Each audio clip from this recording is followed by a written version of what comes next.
നമസ്കാരം. ഇന്ന് നിങ്ങളുമായി പങ്കുവെക്കുന്നത് ബീർബൽ കഥയാണ്.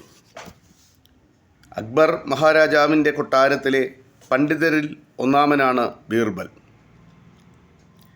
മഹേഷ് ദാസ് എന്ന ഒരു സാധു ബ്രാഹ്മണനാണ് ബീർബലായി മാറിയത്. അതിനു കാരണം അക്ബർ മഹാരാജാവിനെ കണ്ടുമുട്ടുകയും മഹേഷ് ദാസിൻ്റെ ബുദ്ധികൂർമ്മതയിൽ സംതൃപ്തനായ രാജാവ് അദ്ദേഹത്തെ തൻ്റെ സദസ്സിനാക്കുകയുമാണ് ചെയ്തത്. അക്ബർ മഹാരാജാവിൻ്റെ കൊട്ടാരത്തിലെത്തിക്കഴിഞ്ഞപ്പോൾ മഹേഷ് ദാസ് ബീർബൽ എന്ന പേരിൽ പ്രശസ്തനായി. ബീർബൽ ഒരു നല്ല ഭരണാധികാരിയും മികച്ച പടയാളിയും പഴുതുറ്റ ന്യായാധിപനും സഹൃദയനായ കവിയും എന്ന നിലകളിലെല്ലാം പ്രശസ്തനായി.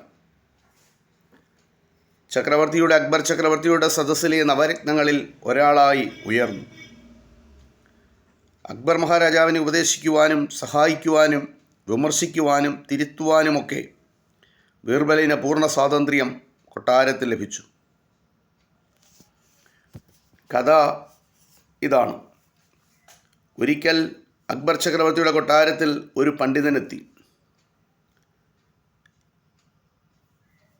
കൊട്ടാരത്തിലെ സദസ്സിലെ ബീർബൽ എന്ന വ്യക്തി ആളുകൾ പറയും പോലെ ബുദ്ധിസാമർഥ്യമുള്ള ആളല്ല എന്ന് തെളിയിക്കുകയായിരുന്നു ആ പണ്ഡിതൻ്റെ ലക്ഷ്യം. അക്ബർ മഹാരാജാവ് ബീർബലിനെ വിളിച്ചു വരുത്തി. അതിഥിയായി എത്തിയ പണ്ഡിതനെ പരിചയപ്പെടുത്തി. പണ്ഡിതൻ ബീർബലിനോട് ചോദിച്ചു, വളരെ എളുപ്പമുള്ള 100 ചോദ്യങ്ങളാണോ, വിഷമമുള്ള ഒരേ ഒരു ചോദ്യമാണോ താങ്കൾ തിരഞ്ഞെടുക്കുക? അപ്പോൾ ബീർബൽ അതിന് മറുപടി പറഞ്ഞത് ഇങ്ങനെയാണ്: തനിക്ക് വിഷമമുള്ള ഒരു ചോദ്യം മതിയെന്ന് ബീർബൽ മറുപടി പറഞ്ഞു. എങ്കിൽ ആ ചോദ്യം കേട്ടോളൂ. സദസ്സിലെത്തിയ പണ്ഡിതൻ ചോദിച്ചത് ഈ ചോദ്യം ഇതാണ്: ലോകത്ത് കോഴിമുട്ടയോ കോഴിക്കുഞ്ഞോ ആദ്യമുണ്ടായത്? ആ പണ്ഡിതൻ്റെ ആ ചോദ്യത്തിന് ഉടൻ തന്നെ ബീർബൽ മറുപടി പറഞ്ഞു. ആ മറുപടി എടുത്ത വായിലാണ് മറുപടി പറഞ്ഞത്: കോഴിക്കുഞ്ഞ്. അത് താങ്കൾക്ക് എങ്ങനെ മനസ്സിലായി? പണ്ഡിതൻ നെറ്റി ചുളിച്ച് ചോദിച്ചു.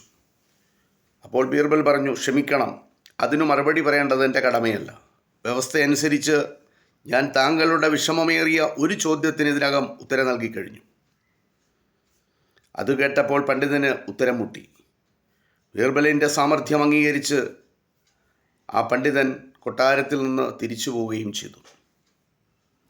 സദസ്സിലിരുന്ന അക്ബർ ചക്രവർത്തി അടക്കമുള്ള മറ്റ് പണ്ഡിതർക്ക് എല്ലാവർക്കും ബീർബലിൻ്റെ ബുദ്ധിപൂർവമായ ഈ ഉത്തരം ഏറെ ഇഷ്ടപ്പെടുകയും ചെയ്തു.